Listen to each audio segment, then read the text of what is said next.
Hello guys, welcome back to the Ayurveda channel. Hope you guys are doing well.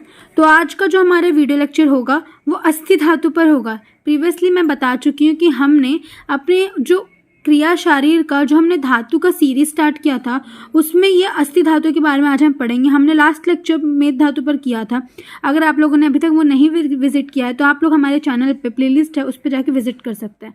तो बढ़ते हैं आगे और पढ़ते हैं अस्थि धातु। मैंने आपको लास्ट टाइम भी बता दिया कि हम किसी भी धातु को पढ़ने की क्या क्रम से पढ़ते हैं। उसको उत्पत्ति, निरुक्ति, पर्याय, पंचभौतिक संगठन, कार्य, उसका सारांश, उसकी क्षय, उसकी वृद्धि, यही क्रम से हम अस्थि धातु को भी पढ़ेंगे। तो चलिए पहले उसकी उत्पत्ति देखते हैं। मैंने पहले भी बता दिया है कि किसी भी धातु की उत्पत्ति के पहले क्या होता है, वो जो पूर्व धातु होता है उस पर जब उत्तर धातु की अग्नि पाक करती है उसके फलस्वरूप धातु बनता है। तो यहाँ पे भी क्या होगा, मेद धातु पर जब अस्थि का अग्नि, अस्थियाग्नि जिसको कहते हैं, अस्थियाग्नि जब उस पर पाक करती है, अस्थियाग्नि जब उस पर पाक करेगी तो क्या उत्पत्ति होगा, उसके प्रसादांश से अस्थि धातु का निर्माण होगा। तो उसी प्रकार मेदस्ततो अस्थि प्रजायते, अर्थात मेद से अस्थि धातु की उत्पत्ति हुई है। अस्थि धातु का अब हम देखते हैं पर्याय, कीकस, कुल्य। ये दो पर्याय हैं अस्थि धातु के, कीकस और कुल्य। उसके बाद बढ़ते हैं उसके पंचभौतिक संगठन पे।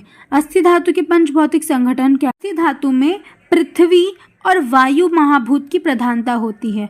अस्थि धातु में किस महाभूत की, वायु और पृथ्वी महाभूत की प्रधानता होती है। और अब बढ़ते हैं अस्थियों की संख्या। जैसे कि आप लोगों ने पढ़ा ही होगा कि आचार्य सुश्रुत ने दांतों के अलूखल तथा नखों को अस्थियों में गणना नहीं की है उनकी, लेकिन आचार्य चरक ने उनकी गणना अस्थि में की है। तो यहाँ पे आधुनिक शारीर के अनुसार हमने पढ़ा ही होगा, रचना शारीर में कितनी होती है, 206 अस्थियाँ होती हैं। बढ़ते हैं आगे और देखते हैं अस्थियों का क्या क्या कार्य होता है।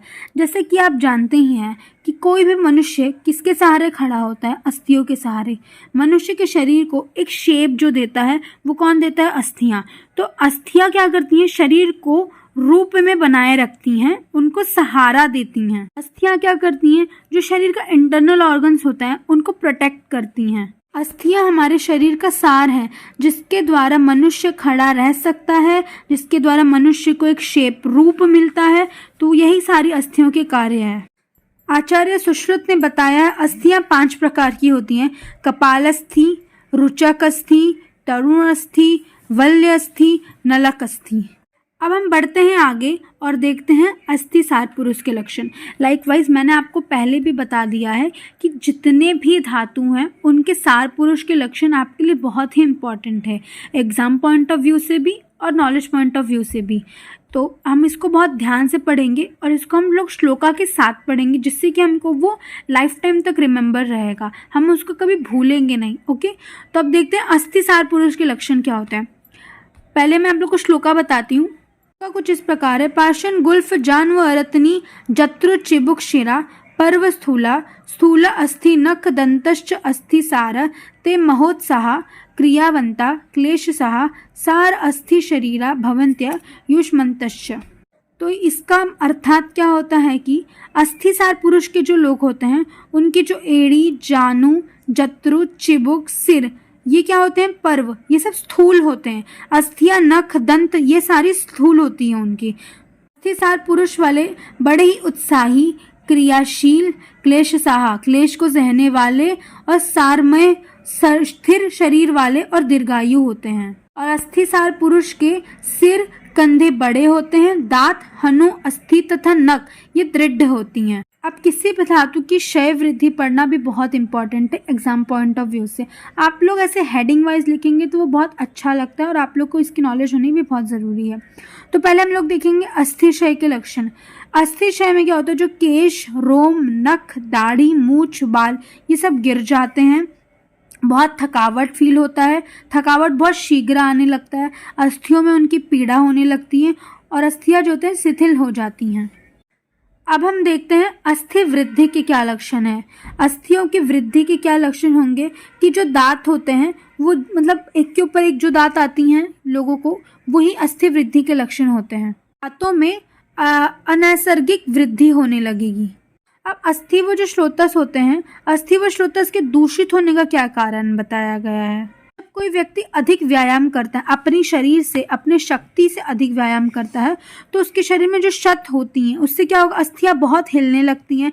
वातवर्धक आहार विहार के सेवन करने से, अति व्यायाम और वातवर्धक आहार विहार के सेवन करने की वजह से अस्थि व श्रोत्र जो होता है वो दूषित हो जाती हैं। अब यहाँ पे बताया गया है अस्थि दोषज विकार क्या होते हैं।